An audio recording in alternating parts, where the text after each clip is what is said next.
문재인 대통령께서 폐기 지시를 내린 국정화 역사 교과서가 언론 방송 등에서 친일, 독재, 미화 교과서라고들 얘기하는 분위기입니다. 이 와중에 아이를 건강한 역사관으로 키우고자 하는 평범한 학부모의 눈으로 금성 교과서를 편견 없이 읽어보았습니다. 그중 6단원, 대한민국의 발전과 현대 세계의 변화 단원을 읽고 분석해 보았습니다. 1945년부터 현재까지를 한눈에 보는 연표에는 상징성 있는 사진들이 있는데 노무현 대통령과 김정일 위원장이 악수하는 사진이 큰 컬러 사진으로 부각되어 있습니다. 당시 국제정세로 냉전 체제를 설명하고 있는데 제2차 세계대전 후의 체제를 자유주의와 공산주의 혹은 전체주의 간의 대립 및 대치로 접근하는 것은 매우 중요한 문제입니다. 그러나 여기서는 자유라는 말이 없이 자본주의와 공산주의의 대립으로만 보고 있습니다.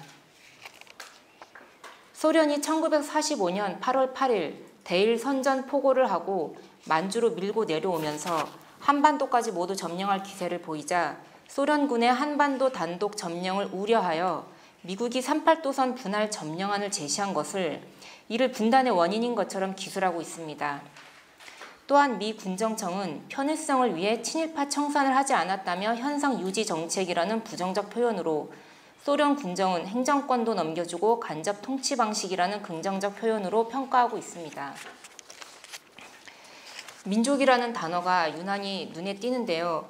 역사 해석 관점이 민족 사학적으로만 치우친 것은 아닌가 합니다. 민족, 자주, 독립만이 시급히 요구되는 건국 사관인 것으로 받아들이게 될 것 같습니다. 조선 건국준비위원회가 좌익 우익을 다 아울렀고 정치적 공백을 잘 메워나갔다고 하지만 나라 이름을 조선인민공화국이라 칭하는 듯 좌익 세력만이 주체가 됐었기에 우익의 반대가 당연했던 것인데 우익 세력은 건준에 부정적이었다라고 기술하고 있습니다. 이승만의 정읍 발언이 남한 단독 정부 수립을 주장한 것이고 큰 파문을 일으켰다는 등 부정적으로 기술하고 있는데 실제로는 소련 군정이 앞서 북한 공산정부 수립을 향해 가고 있었고 신탁통치 좌우 대립, 위소 공동의 결렬 등 통일 국가 수립의 가능성이 희박해진 당시 상황과 국제 정황으로 남한만의 단독 정부를 수립할 수밖에 없음을 정확히 기술하지 않으므로 오해의 소지를 불러일으킵니다. 공산국가로 가느냐, 자유민주주의 국가로 가느냐의 절박한 당시 상황에 대한 설명이 없습니다. 이승만은 뛰어난 독립운동가이자 초대 건국 대통령임에도 제대로 된 독사진 하나 찾기가 힘듭니다. 1948년 4월 3일 남로당 좌익 무장 세력이 남한의 50 총선거를 반대하여 경찰지서 습격, 경찰과 우익 인사 살상 등 폭동을 일으킨 제주 4.3 사건을 미 군정청과 우익단체가 강압적으로 대응하여 잘못한 것으로만 기술하고 있습니다. 좌익 무장 세력의 반란을 무장 봉기라고 미화하고 있습니다. 하단에는 희생자 앞에 고개 숙인 노무현 대통령의 깔끔한 컬러 사진이 돋보입니다. 참고로 6단원 내내 대통령 사진 설명에서 이름 뒤에 대통령 칭호를 붙인 것은 윤보선, 김대중, 노무현 뿐이었습니다. 역시 금성 교과서에서도 대한민국 건국이라고 정의하고 있지 않고 대한민국 정부 수립이라고만 정의 내리고 있습니다. 이 교과서의 집필진들께서는 조국이 어디냐는 질문에 뭐라고 대답하실지 궁금하였습니다. 북조선 임시인민위원회 수립 경축 대회 사진 등 북한 정부 수립을 타당성 있게 서술하고 축하하는 듯한 분위기를 느낄 수 있습니다. 또한 북한은 남한 단독 선거를 비판하고 남북 협상에 참여하면서 분단을 막기 위해 최선을 다했다는 북한 옹호적인 기술이 눈에 띕니다. 하단에 김일성의 젊은 모습이 눈에 띕니다. 좌파 진영에서 늘 들고 나오는 문제 제기가 친일이라는 프레임입니다. 이쯤에서 질문을 해보았습니다. 친일파 청산이 그 어떤 이념이나 국가관보다 우선 가치가 있는 중대한 문제일까요? 일제 식민지하 36년 동안에 나타났던 배신자를 용서할 수 없다라는 것인데 이 잣대를 내 나라를 침략 지배하였던 일본 및 친일파에게 들이댄다면 같은 동족임에도 침략하여 더 많은 살상을 저질렀던 북한에게는 왜 들이대지 않는 걸까라는 의문이 듭니다. 같은 민족이기 때문에요. 늘 6.25 전쟁 얘기가 나오면 동족 상잔의 비극이라 하지만 원인과 책임 규명을 위한 공론화는 보기 힘듭니다. 역사 수업 시간에 6.25는 아예 안 가르치고 넘어가는 교사도 많다고 합니다. 친일이라는 프레임은 종종 대한민국의 정통성과 보수 우파 정권의 타당성을 훼손시키는 기막힌 도구로 사용되고 있음을 볼 수 있습니다. 북한의 토지개혁은 한결같이 칭찬하면서 대한민국의 농지개혁은 폄하하고 있습니다. 그러나 북한의 토지개혁은 지주로부터 토지를 무상 몰수하여 농민들에게 무상 분배한 바 모든 농민을 지주 소장농에서 국가 소장농으로 만들었다가 집단화 농장의 노동자로 만든 것이고 소유권을 농민에게 준 적이 없습니다. 분배는 경작권에 국한된 것이어서 매매권, 상속권이 없던 것이었습니다. 이와는 대조적으로 토지에 대한 소유권과 재산권을 존중하는 유상 수용, 유상 분배의 남한의 농지개혁을 주도한 이승만 대통령에 대한 언급은 없었고 오히려 북한의 토지개혁에 자극받은 농민들의 요구로 남한에서 어쩔 수 없이 농지개혁이 이루어진 것처럼 서술하고 있었습니다. 6.25 전쟁에 관한 도입 부분에서 남한과 북한의 정치적 갈등 고조와 숱한 군사적 충돌들로 6.25 전쟁의 양측 모두에게 책임이 있는 것처럼 기술하고 있습니다. 하단에 역시 젊은 모습의 김일성 사진이 실려 있었습니다. 여기서도 6.25 전쟁이 유엔군의 참전으로 인해 국제전으로 확대된 것처럼 서술하고 있어 김일성 주도로 소련과 중국이 협력해서 일으킨 전쟁의 전모를 희석시키고 전쟁의 책임을 분산시키고 있습니다. 다음 중공군 개입을 중국군의 개입이라는 용어를 사용하여 누가 우방이고 누가 적인지 구별을 희미하게 만들고 있습니다. 이 시기에선 지금의 러시아를 소련으로 칭하듯 지금의 중국을 중화인민공화국을 뜻하는 중공으로 칭해야 할 것입니다. 이 시기의 중국은 지금의 대만인 자유중국을 가리킵니다. 여기서의 묘사대로 한미 상호 방위 조약이 북한의 위협을 명분으로 정치적 반대 세력을 억압하는 도구로만 쓰인 것일까요?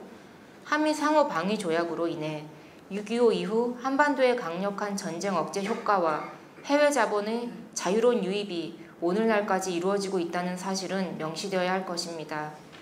이승만과 박정희에게는 독재자라는 표현과 서술이 빈번한데도 북한의 김일성에게는 독재라는 용어를 붙이지 않고 김일성 유일 지배 체제로 명명하고 있습니다. 6.25 전쟁이 남긴 상처와 피해에 대해 그 책임을 북한, 소련, 중국에게 묻는 문장이 없었습니다. 양측 간의 이념적 대립이 큰 원인이었다고 하며 전쟁과 분단이 쌍방간의 탓인 듯 기술합니다. 이 전쟁에서 피를 흘리고 귀한 목숨을 바쳐가며 자유 대한민국을 지켜낸 전쟁 영웅들에 대한 서술도 없고 순국선열의 혼을 기리자는 표현도 없었습니다.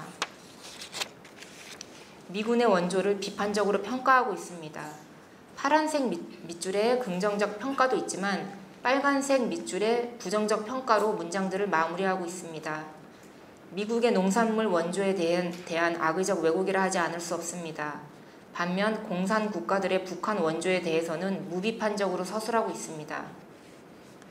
페이지 하단의 베트남 전쟁에 대한 부분에선 베트남 적화의 과정에 있어 북베트남의 전략 전술은 어떠했는지, 그 과정에서 발생한 보트피플, 대량 학살 등에 대한 언급은 전혀 없이 지금의 사회주의 공화국이 수립되었다라고만 기술하여 공산주의에 대한 경각심을 주지 않고 있습니다. 이승만에 의한 자유민주주의 체제의 실현이라는 정치적 의의는 무시되고 있습니다. 이승만의 독재 정치만을 강조할 뿐 자유가 수호되고 미국식 자유민주주의 체제가 출범하게 된 역사적 평가나 긍정적 서술은 보이지 않습니다. 심지어 우측 상단의 학습 목표에 이승만 정부 시기 독재 정치의 내용을 열거할 수 있다 라고 쓰여 있어서 이승만은 곧 독재라는 이미지를 각인시키게 합니다. 참고로 이 책의 5단원 중간에도 이승만과 신채호의 독립운동 방략을 비교해놓고 신채호의 주장의 입장에서 이승만의 주장을 비판하는 글을 써보게 하는 탐구활동도 볼 수 있었는데 이 책으로 공부하면 이승만에 대해 부정적 인식을 가질 수밖에 없을 듯합니다. 박정희 정부의 한일 국교 정상화 회담을 당시 시민, 학생, 언론의 입을 빌어 굴욕적인 외교로만 묘사하고 있는데요. 이승만은 미국을 이용하여 공산화를 막아냈고 박정희는 일본을 이용하여 기술 이전과 산업화를 이룩했는데 김일성은 소련과 중공을 이용하여 무엇을 이루어낸 것인지 저는 의문입니다. 이에 대한 공정하고 객관적인 평가와 비교를 찾아볼 수 없다는 것이 아쉬웠습니다. 박정희 대통령의 사진은 그의 대표적인 과오라고 인식되는 유신 체제에 대한 서술 부분에 딱 한 장 실려 있었습니다. 5.18 민주화 운동 이후 반미 운동이 전개된 것과 관련해 불확실한 서술을 하고 있습니다. 미국이 국군 작전 통제권을 가지고 있었기에 미국이 승인하여 광주로의 공수부대 투입이 가능했다는 식의 논리인데, 이는 인과관계와 진위 여부가 밝혀진 것도 아니며 당시 역사적 상황에 비추어 볼 때 현실성 없는 이야기입니다. 이것은 북한의 주장이고 NL 주사파의 논리인데 이걸 교과서에 그대로 옮기고 있는 것입니다. 전직 대통령들에게는 공적과 과오가 다 있기 마련인데, 누구는 죄수복 입은 사진만을 싣고 누구는 큰 상을 받아들고 있는 사진을 싣고 있습니다. 이렇게 대조적인 사진으로만 골라서 실어야 했나 의문을 가지지 않을 수 없습니다. 4페이지에 걸쳐 눈부신 경제 성장을 설명하고 있는데 색깔별로 표시되어 있듯 파란색인 긍정적 평가와 빨간색인 부정적 평가가 모두 나옵니다. 놀라운 점은 이 경제 성장을 주도한 역사적인 지도자의 사진 한 장이 보이지 않았다는 것입니다. 경제 성장 및 기업과 기업인의 역할에 대해 정경유착, 미국, 일본에 대한 의존도 심화 등 부정적으로 마무리하고 있습니다. 역시 김일성에게는 독재라는 용어를 사용하지 않고 김일성 유일 지배 체제로 명명하고 있습니다. 제대로 표현한다면 김일성 공산당 수령 절대 1인 독재 체제라 하여야 할 것입니다. 김일성의 주체 사상을 상세하고 이해가 잘 가도록 친절히 설명하고 있으며 비판적이라기보단 오히려 높이 평가하고 있는 듯한 인상을 받게 됩니다. 주체 사상의 성립 배경과 역량 파악하기, 김일성 유일지배 체제의 성립 과정 및 북한의 세습 체제 설명하기가 대한민국 학생들의 학습 목표로 과연 타당한 것인지요. 김일성에 이어 김정일이 후계자로 등장하게 된 과정을 잘 준비된 지도자가 단계를 제대로 밟아서 자리에 올랐다는 식의 기술은 애써 세습의 타당성을 부여하고 있습니다. 북한의 핵 개발이 경제적 어려움과 체제 위기를 극복하기 위해서였다라고 변호하는 등 북핵과 미사일에 대해 애매하게 서술하고 있습니다. 북한의 인권은 국민의 의무와 물질적 보장이 강조된 인권이라며 북한의 인권 탄압 역시 변호하는 듯한 기술입니다.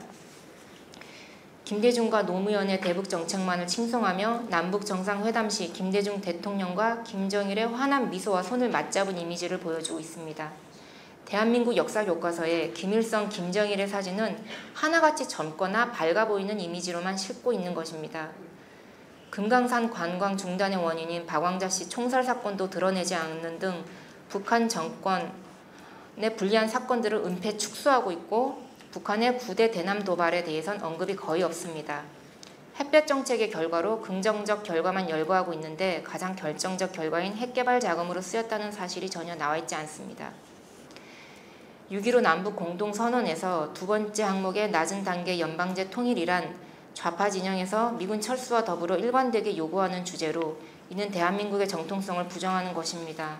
헌법 제3조 대한민국의 영토는 한반도와 그 부속 도서로 한다라는 건 북한은 불법 정부이기에 자유 대한민국이 수복해야 할 지역이지 대등한 정부가 아니라고 규정하고 있는데 연방제 통일은 남한과 북한이 대등한 자격으로 서로 합치자는 것이며 이는 적화 통일을 의미하는 것입니다.